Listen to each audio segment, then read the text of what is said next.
तो जय श्री श्याम सभी बच्चों को जो इस बार 10th का एग्जाम देने वाले हैं। ठीक है, तो बच्चों आज से आपका क्लास स्टार्ट हो चुका है। ठीक है, तो आपका टोटल के टोटल जितना मैथ का सिलेबस है 10th के अकॉर्डिंग वो आपको पढ़ाया जाएगा बिल्कुल बिल्कुल फ्री में। ठीक है, तो जितने भी बच्चे हैं मतलब ज़्यादा ये वीडियो के शेयर करें। ठीक है, और चैनल को सब्सक्राइब उनके सिलेबस के अकॉर्डिंग। ठीक है, उनके सिलेबस के अकॉर्डिंग आपको त्रिकोणमिति 20 नंबर का आने वाला है। ठीक है, तो अगर वीडियो के अंत तक बने रहें और पूरा का पूरा त्रिकोणमिति का वीडियो देख लिए, मतलब प्रत्येक चैप्टर का आपको अलग अलग वीडियो मतलब अलग अलग डे में मिल जाएगा। अगर मान लीजिए कि इनको एक बार में समझ में नहीं आता तो वो 2 से 3 बार देख सकते हैं और अपना 20 नंबर कंफर्म कर सकते हैं। तो आपका त्रिकोणमिति 8.1 से स्टार्ट है 8.4 तक। तो वीडियो के अंत तक बने रहें। चलिए आपको बताते हैं कि त्रिकोणमिति का परिचय क्या है। तो त्रिकोणमिति का जितना भी नियम कानून है, ठीक है, सब समकोण त्रिभुज पे लगता है। ठीक है, समकोण त्रिभुज जैसे देखिए, समकोण त्रिभुज क्या होता है कि समकोण त्रिभुज जो है जो जिसका एक कोण 90 डिग्री का हो, एक कोण 90 डिग्री का हो। ठीक है, उसके बाद सबका नाम ए बी और सी। तो याद रखिए कि समकोण त्रिभुज में जो सबसे बड़ी भुजा होता है उसे कर्ण कहा जाता है। ठीक है, उसके बाद इसे लंब कहा जाता है और ये आधार हो गया। ठीक है, जो सबसे बड़ी भुजा है, या फिर यहाँ ये भी कह सकते हैं जो 90 डिग्री यहाँ बन रहा है, 90 डिग्री के सामने वाली भुजा को कर्ण कहा जाता है। ये लंब हो गया, ये आधार हो गया। ठीक है, तो आइए आपको बताते हैं कि सबसे पहले इसको शॉर्ट में बी से सूचित किया जाता है, इसको परपेंडिकुलर कहते हैं। बेस मतलब ये आधार। ठीक है, उसके बाद हाइपोटेनस मतलब एज। ठीक है, तो इसमें एक नियम लगता है। ठीक है, एक पाइथागोरस गणितज्ञ थे, उन्होंने कहा कि मतलब एक नियम लगाया गया जिसको बोला जाता है पाइथागोरस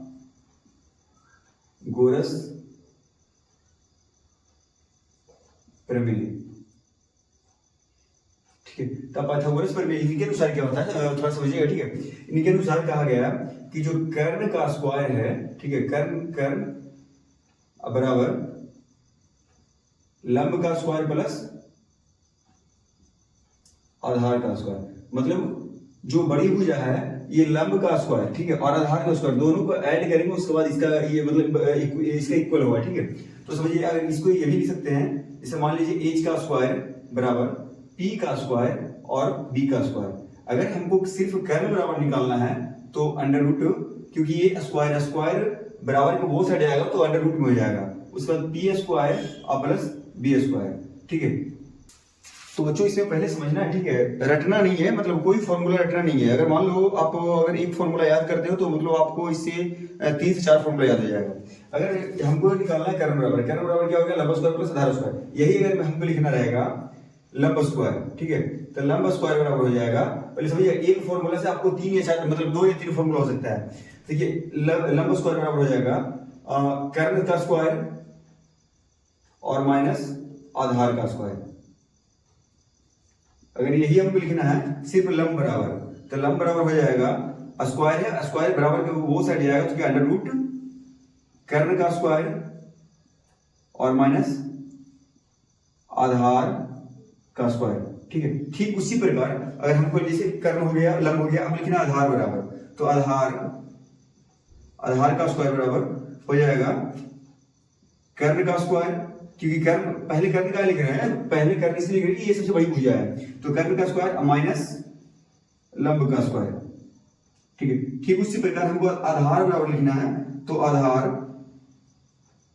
बराबर हो जाएगा अंडर रूट कर्ण का स्क्वायर और माइनस लंब का स्क्वायर। तो बच्चों मैं आपको बता दूं कि कोई फॉर्मूला आपको रटना नहीं है, फिर सिर्फ समझना है। अगर आप एक बार समझ लिए तो मतलब तुरंत याद हो जाएगा। बस अगर रट के याद करोगे तो मतलब बहुत जल्दी भूल जाओगे। समझना है कि अगर इसी में अगर हमको शॉर्ट फॉर्मूला लिखना है तो इसे मान लीजिए लंब को क्या बोलते हैं, परपेंडिकुलर। ठीक है, उसके बाद ये अंडर रूट एच का स्क्वायर और माइनस बी का स्क्वायर। ठीक है, अगर ठीक यहां लिखना है तो हो जाएगा बी अंडर रूट एच का स्क्वायर और माइनस पी का स्क्वायर। ठीक है, तो समझिएगा ये आपका समकोण त्रिभुज है। इसका जितना त्रिकोणमिति का जितना रूल और या फिर जो नियम कानून है जो भी लागू होगा सब समकोण त्रिभुज पे लागू होगा, समकोण त्रिभुज। ठीक है, एक और नोट में लिख लीजिएगा, एक नोट नोट में कि जो 90 डिग्री के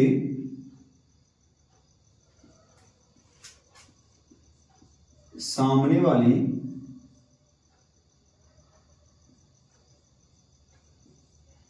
वाली रेखा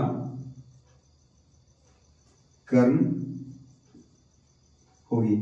ये फिक्स है, ठीक है। ये फिक्स ऐसा है कि मतलब 90 डिग्री के सामने वाली रेखा कर्ण हो गया, क्योंकि कोण के आधार पर आपको ये बदल सकता है, ये बदल सकता है, ठीक है। लंब बदल सकता है, आधार बदल सकता है, और ये लेकिन कर्ण नहीं बदल सकता है। तो इसीलिए जो मतलब नोट में लिख लेना है कि 90 डिग्री के सामने वाली रेखा जो है कर्ण होगी। ये फिक्स है, ये कभी चेंज नहीं हो सकता है। चेंज आपका होगा, ये लंब होगा या फिर आधार चेंज हो सकता है, लेकिन ये चेंज नहीं होगा, ठीक है। तो मतलब इसके लिए इसके बाद आपका एक क्वेश्चन लेते हैं, उससे थोड़ा सा डाउट क्लियर हो जाएगा। किस अकॉर्डिंग मतलब किसके अनुसार चेंज होगा, तो ये कोण के अनुसार चेंज होगा। थोड़ा सा हम आपको क्वेश्चन लेकर बताते हैं। जैसे मान लीजिए एक त्रिभुज, ठीक है, ये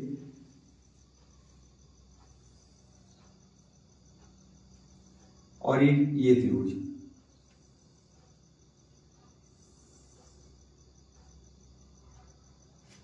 नाम देते हैं ए, बी और सी, ठीक है। तो ये 90 डिग्री हो गया, तो 90 डिग्री सामने वाली भुजा क्या हो गया, कर्ण। अगर हमको पूछे कि कोण ए, तो याद रखिएगा, यहां लिखना है कि कोण के सामने वाली भुजा लंब होती है। ये आप नोट में लिख सकते हैं, ठीक है। कोण के सामने वाली भुजा लंब होती है। अगर पूछे ये, तो इसके सामने वाली भुजा क्या हो जाएगा, ये लंब हो जाएगा, ठीक है। अगर इससे पूछ रहा है ए, बी और सी, यहां पे 90 डिग्री, ये कर्ण। अगर कोण सी के बारे में पूछे, कोण सी के बारे में, तो ये लंब और ये आधार। ये थोड़ा सा ध्यान रखिएगा, ठीक है, क्योंकि आपको कोण के सामने वाली भुजा लंब होता है, और बाकी जो सबसे बड़ी भुजा कर्ण है, और उसके अपोजिट वो, जब ये लंब हो गया तो ये आधार हो जाएगा, ये लंब है तो ये आधार हो जाएगा। तो ये थोड़ा सा आपको समझना है। उसके बाद आपको बता रहा है कि मतलब इसके बाद जो फॉर्मूला है, फॉर्मूला के अकॉर्डिंग चलना है। तो याद रहे, ठीक है, कि आपको चैनल को सब्सक्राइब करना, ज्यादा शेयर करना है। अगर आपको मतलब कोचिंग या स्कूल में नहीं पढ़ाया गया, तो मतलब आप यहाँ से पढ़ सकते हो। आप कोई निःशुल्क मतलब फ्री है, कोई 1 रुपया चार्ज नहीं है। आप जितनी बार चाहे उतनी बार रिवीजन, अगर आपको एक बार में समझ में नहीं आ रहा है, तो वीडियो को जितनी बार आप रिपीट करके देख सकते हो, ठीक है, जब तक आपको समझ में नहीं आ जाए। क्योंकि वीडियो हमेशा आपको अपलोड रहेगा। अगर कोचिंग में पढ़ाया भी गया तो भी, अगर नहीं आप किसी भी कोचिंग में पढ़ रहे हो, लेकिन अगर मान लो वहां से एक बार समझ में नहीं आया, तो आप यहाँ से अपना वर्क पूरा कर सकते हो। अब ये मतलब अपना जो भी चैप्टर है आपको कंप्लीट नहीं हुआ है, आप कंप्लीट कर सकते हो। क्योंकि आपके एग्जाम में सिर्फ 2 से 2.5 मंथ ही बचा हुआ है। जितना ज्यादा आप रिवीजन करोगे उतना फायदा आपको है, ठीक है। तो जो समझना है वो ये आपका 6 फॉर्मूला है, ठीक है। मतलब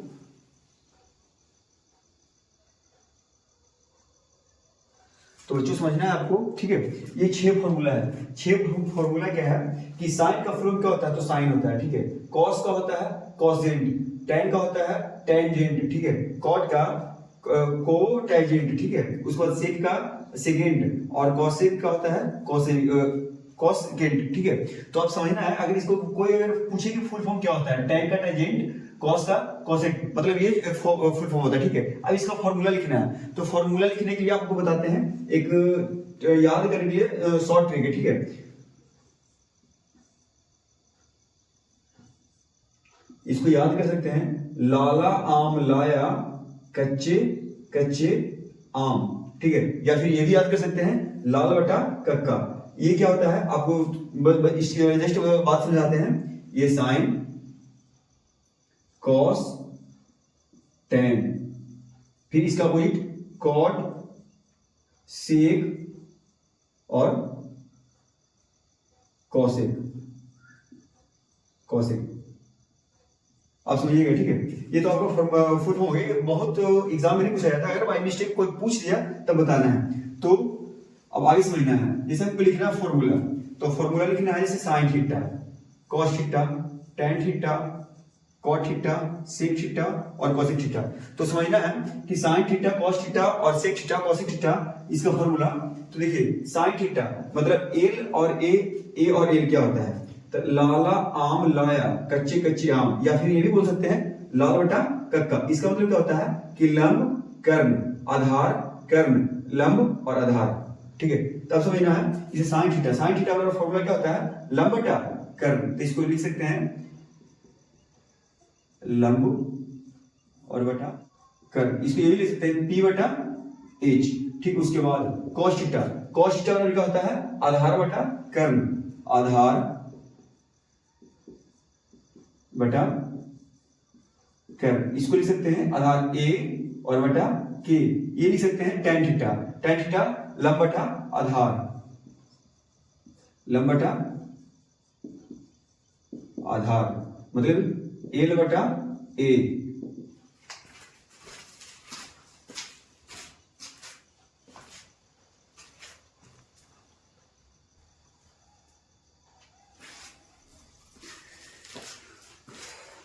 तो बच्चों समझना है जो साइन थीटा बराबर क्या होगा लंब बटा कर्ण, कॉस थीटा बराबर आधार बटा कर्ण, tan थीटा बराबर लंब बटा आधार। अब आ गया ये कॉट थीटा बराबर, तो अभी आपको बताया कि tan का उल्टा क्या होता है कॉट, तो इसका उल्टा tan का उल्टा कॉट, तो इसका हो जाएगा आधार बटा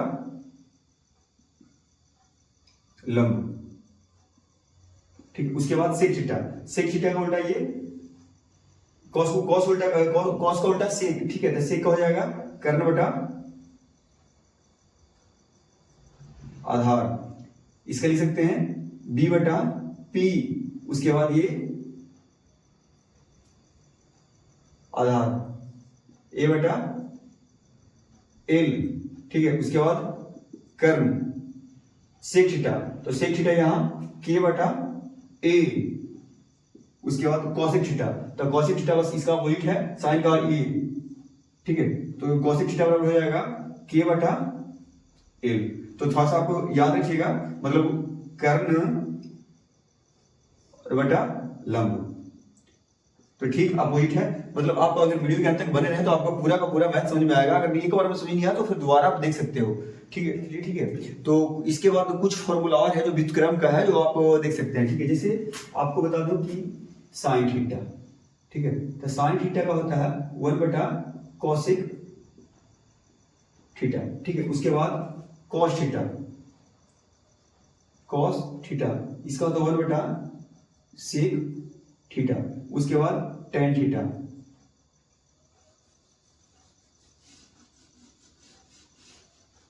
अगर नहीं इसमें थोड़ा सा चेंज करना है, इसे साइन थीटा बराबर हो गया 1 बटा कॉसेक थीटा, तो एक और लिख सकते हैं कि कॉसेक थीटा, ठीक है। तो कॉसेक थीटा बराबर होता है 1 बटा साइन थीटा। बस समझना है, रटना नहीं है, जितनी आप चीजों को ज्यादा लिखोगे उतना ज्यादा आपको याद रहेगा, अगर जो रट के याद करोगे तो आज याद रहेगा, कुछ दिन के बाद भूल जाओगे, ठीक है। तो समझना है पहले, उसके बाद अगर हम लिखना है कॉस, कॉस थीटा, तो उसका हो जाएगा 1 बटा सेक थीटा, ठीक है। उसके बाद अब वही अगर करना है तो सेक थीटा बराबर 1 बटा कॉस थीटा, ठीक है। ठीक उसी प्रकार tan थीटा 1 बटा कॉट थीटा, अगर इसको चेंज करना है तो कॉट थीटा बराबर हो जाएगा 1 बटा tan थीटा। और इसके बाद दो फॉर्मूला और है, अगर लिखते हैं tan थीटा बराबर हो जाएगा साइन थीटा और बटा कॉस थीटा, ठीक उसी प्रकार कॉट थीटा बराबर कॉस थीटा और बटा साइन थीटा। तो इसके बाद कुछ फॉर्मूला और है जो आपको रटना नहीं है, मतलब समझ समझ के लिखना है। अगर आपको एक फॉर्मूला याद करते हो साइन थीटा बराबर 1 बटा कॉसेक थीटा, कॉसेक थीटा बराबर 1 बटा साइन थीटा, कॉस थीटा बराबर 1 बटा सेक थीटा, सेक थीटा बराबर 1 बटा कॉस थीटा, tan थीटा बराबर 1 बटा कॉट थीटा और कॉट थीटा बराबर 1 बटा tan थीटा, ठीक है। ठीक उसी प्रकार एक दो फॉर्मूला और है कि जैसे हमको लिखना है मान लीजिए tan थीटा बराबर तो साइन थीटा बटा कॉस थीटा, कॉट थीटा बराबर कॉस थीटा बटा साइन थीटा, ठीक है। जैसा कि अब मैं आपको बता दूं कि अगर ये लिखना है यदि साइन थीटा बराबर 2 बटा 3 है तो कॉसेक थीटा बराबर होगा, तो बस जैसे इसका अपोजिट किए हैं व्युत्क्रम, ठीक उसी प्रकार इसका व्युत्क्रम कर देंगे 3 बटा 2, ठीक। उसके बाद आते हैं मतलब इसके आगे कुछ इंपॉर्टेंट फॉर्मूला है जो आपको याद रहना चाहिए, ठीक है, क्योंकि जब आप एक्सरसाइज सोल्व करोगे तो वहां फॉर्मूला आपको देखने को मिलेगा, ठीक है। तो पहला फॉर्मूला है, याद रखिएगा कि sine square theta plus cos square theta बराबर 1। ठीक है, ठीक। अब समझना है, बस आपको फॉर्मूला एक याद करना है, रटना नहीं है। इससे फॉर्मूला आपको 4 या 5 फॉर्मूला बनेगा, रटना नहीं है। आपको बस इतना ध्यान रखना है कि फॉर्मूला कैसे बनाना है। तो देखिए, अगर हम साइन स्क्वायर थीटा लिखते हैं, उसके बाद बराबर 1, ये प्लस में उधर जाएगा तो क्या हो जाएगा, माइनस में कॉस स्क्वायर थीटा। अब हमको साइन थीटा बराबर लिखना है, साइन थीटा बराबर तो हो जाएगा under root 1 minus cos square theta. बस बच्चों ध्यान रहे कि आपका एक फॉर्मूला से कितना फॉर्मूला बन रहा है वो आपको ध्यान रखना है। उसके बाद अगला लिखना है, अगर हमको कॉस लिखना है, कॉस स्क्वायर थीटा बराबर तो हो जाएगा 1 माइनस साइन स्क्वायर थीटा। ठीक है, ठीक उसी प्रकार हमको लिखना है कॉस थीटा बराबर तो हो जाएगा अंडर रूट, क्योंकि स्क्वायर है, स्क्वायर उधर जाएगा, बराबर को वो साइड जाएगा तो अंडर रूट में हो जाता है। ठीक है, तो 1 माइनस साइन स्क्वायर थीटा। ठीक उसी प्रकार देखिए, ध्यान रहे कि आपका एक फॉर्मूला याद करना है, एक फॉर्मूला से आपको 4 फॉर्मूला बन रहा है, मतलब एक से आप 5 लिख सकते हो। रटना नहीं है, आपको सिर्फ समझना है। 1-2 बार अगर कॉपी पे मतलब लिख लेते हो, ठीक है, तो फॉर्मूला याद हो जाएगा। मतलब रटना नहीं है, रटोगे तो कुछ दिन के बाद भूल जाओगे। उसके बाद लिखना है sec square theta minus tan square theta बराबर 1। ठीक उसी प्रकार जैसा कि आपको बताया गया है, मतलब एक फॉर्मूला याद करना है, उसके बाद 4 लिखना है। ठीक उसी प्रकार जैसे मान लो हमको सेक स्क्वायर बराबर लिखना है, सेक थीटा बराबर 1 प्लस टेन स्क्वायर थीटा। ठीक है, ठीक है। अब हमको लिखना है सेक थीटा बराबर हो जाएगा under root 1 plus tan square theta. अब समझना, ठीक है। इसे बच्चों एक फॉर्मूला ये याद होगा, इससे कितना बना 1 2 3 4। ठीक है, ठीक उसी प्रकार इसको इससे भी 4 बनाएंगे। हमको इतना हो गया। अब देखना है क्या करना है कि हमको ये 10 बराबर लिखना है। याद रहे कि ये प्लस में, ये माइनस में, इसको अगर वो साइड भेज देंगे, इसको ये साइड भेज देंगे तो ये प्लस हो जाएगा, ये माइनस हो जाएगा। तो समझना है क्या कि सेक स्क्वायर थीटा माइनस 1 बराबर क्या हो जाएगा, टेन स्क्वायर थीटा। मतलब टेन स्क्वायर, पहले तो सेक हम लिख दिए, उसके बाद टेन बराबर लिखना है, तो टेन स्क्वायर थीटा बराबर हो जाएगा सेक स्क्वायर थीटा माइनस 1। ठीक उसी प्रकार हमको स्क्वायर हटाना था, स्क्वायर जैसी बराबर की यही साइड भेजेंगे, ठीक है, तो हो जाएगा अंडर रूट में। तो लिख सकते हैं under root sec square theta minus 1 बराबर टेन थीटा। अब देखिए एक फॉर्मूला ये हो गया, हमको बस ये याद करना है। ये याद करने के बाद आपको इसको 1 2 3 बार लिखना है कि कैसे लिखना है। मतलब बराबर के वो साइड जो स्क्वायर रहेगा, स्क्वायर बराबर के वो साइड जाएगा तो रूट में हो जाएगा। ठीक है, तो 1 2 3 4 हमेशा रटना नहीं है, बस खाली लिखना है। जितना ज्यादा आप लिखोगे उतना याद होगा। ठीक उसी प्रकार है 1 2 3। अब समझना है 4 5 हो गया। अब तीसरा फॉर्मूला है आपका कि जैसे कॉसेक थीटा माइनस कॉट हमको लिखना है कॉसेक स्क्वायर थीटा। तो कॉसेक स्क्वायर थीटा बराबर 1 माइनस 1, ये माइनस उधर जाएगा तो क्या हो जाएगा प्लस में, 1 प्लस कॉट स्क्वायर थीटा। ठीक उसी प्रकार लिखना है कॉसेक थीटा बराबर under root 1 plus cot square theta. अब ठीक जैसा कि आप इसके पहले वाले फॉर्मूला में किए हो कि ये माइनस में है, उधर जाएगा तो प्लस हो जाएगा, ये प्लस में तो इधर आएगा तो माइनस में हो जाएगा। ठीक उसी प्रकार यहाँ करना है। हमको लिखना ये पहले लिखना है कॉसेक नहीं कॉट, ठीक है, कॉसेक स्क्वायर थीटा, ठीक है, माइनस 1 बराबर कॉट स्क्वायर थीटा। मतलब कॉट स्क्वायर थीटा बराबर, उसके बाद ठीक अगर स्क्वायर के लिए इधर अगर भेजते हैं तो ये हो जाएगा क्या under root cot square theta cosec square theta और माइनस 1 बराबर कॉट थीटा। बस ये आपको समझना है। ठीक है, आपको एक मतलब 3 फॉर्मूला याद करना है। साइन स्क्वायर थीटा बराबर sine square theta plus cos square theta बराबर 1, और ठीक उसी प्रकार इससे 4 फॉर्मूला लिखना है। ठीक उसी प्रकार sec square theta minus tan square theta बराबर 1, ठीक उसी प्रकार इससे 4 लिखना है। उसके बाद तीसरा cosec square theta minus cot square theta बराबर 1, ठीक उसी प्रकार 4 लिखना है। आपको फॉर्मूला रटना नहीं है, ठीक है। आप वीडियो के अंत तक बने रहे हैं, आपका जो 20 नंबर सिलेबस के अकॉर्डिंग पूछा जाता है वो आपको कंप्लीट हो जाएगा। अगर आपको मैथ समझ में नहीं आता है तो मतलब यही वीडियो को आप 2 से 3 बार देख सकते हो। तो अब समझना है, मतलब इसका मान याद करना है, जिसे ट्रिगोनोमेट्री में थीटा का मान याद करना है। तो मतलब इसको रटना नहीं है, बहुत इजीली याद हो जाएगा आपको, बस आपको वीडियो के अंत तक बने रहे, ठीक है। तो सबसे पहले साइन आपको सिर्फ 2 याद करना है। आपको सिर्फ 2 अगर 2 याद कर लेते हो तो मतलब पूरा का पूरा याद हो जाएगा। तरीका और भी है याद करने का, लेकिन आपको सिर्फ 2 याद कर लेना, उसके बाद पूरा याद हो जाएगा। बस 2-3 बार लिख लोगे तो कंप्लीट हो जाएगा। तो पहले देखना साइन 0 0 डिग्री, ठीक है। उसके बाद साइन 30 का मान होता है 1/2, साइन 45 का मान होता है 1/√2, ठीक है। साइन 60 का मान होता है √3/2 और ये 1। अब हमको लिखना है cos का, ठीक है। तो थोड़ा सा समझना है कि साइन 0 0 लिखे हैं, साइन 30 1/2 लिखे हैं, साइन 45 1/√2 है, ठीक है। साइन 60 √3/2 है और साइन 90 1 है। ठीक उसी प्रकार जैसे ये सीधा से लिखे हैं, बस उल्टा से इधर कर देंगे, ठीक है। तो एक साइन cos 0 1, cos 30 तो हो जाएगा √3/2, cos 45 1/2 और ये cos 60 1/2 और ये 0, ठीक है। अब थोड़ा समझना है tan का। क्या बोले, बस साइन और tan याद करना और आपको कोई भी याद नहीं करना, ठीक है। सिर्फ साइन और tan याद कर लेना है। याद करने के बाद आपको सिर्फ 2 याद करना, बस उसी 2 से आपको पूरा का पूरा चार्ट याद हो जाएगा, ठीक है।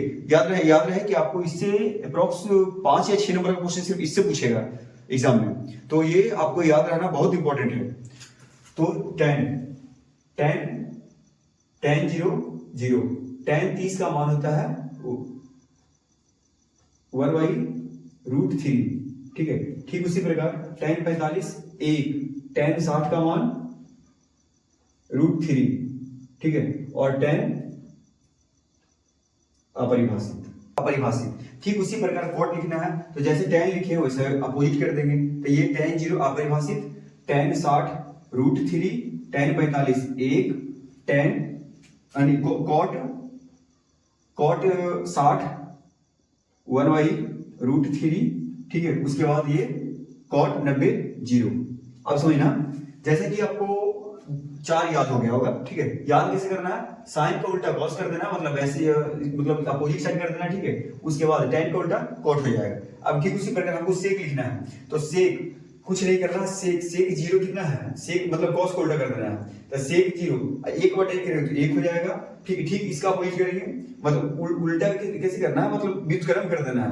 2 को ऊपर 3 को नीचे कर देना है। तो 2/3 हो गया, इधर √2 हो जाएगा, √2/1। तो ये 1 लिखे या ना लिखे कोई फर्क नहीं पड़ता है। फिर इसका 2, उसके बाद ये है मतलब 0/0, तो अपरिभाषित मतलब इंडिफिनिट, ठीक है। ठीक उसी प्रकार जब ये याद हो गया तो या तो cos का उल्टा साइन कर देगा, नहीं तो फिर जैसे आप लिखे हो उसको अपोजिट कर देंगे। जैसे साइन ये cosec 0, तो cosec 0 इन्फिनिटिव, उसके बाद लिखना है cosec 30, तो यहाँ 2 हो जाएगा, ठीक है।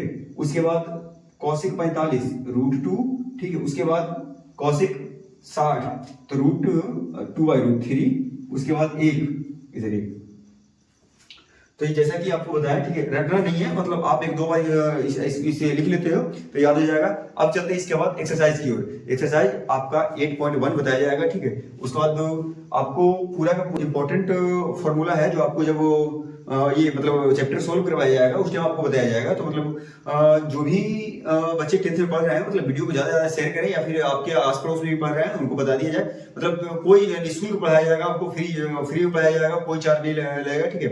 आप अपने मतलब डेली के डेली, जैसे आज ट्रिगोनोमेट्री स्टार्ट हुआ है, ठीक है। उसके बाद पूरा ट्रिगोनोमेट्री खत्म होने के बाद आपको प्रत्येक चैप्टर सोल्व करवाया जाएगा, ठीक है। आप क्योंकि आप विजिट कर सकते हो, क्योंकि आपके पास टाइम कम बचा हुआ है, ठीक है। वीडियो को ज्यादा शेयर करें। मिलते हैं नेक्स्ट वीडियो में। जय हिंद।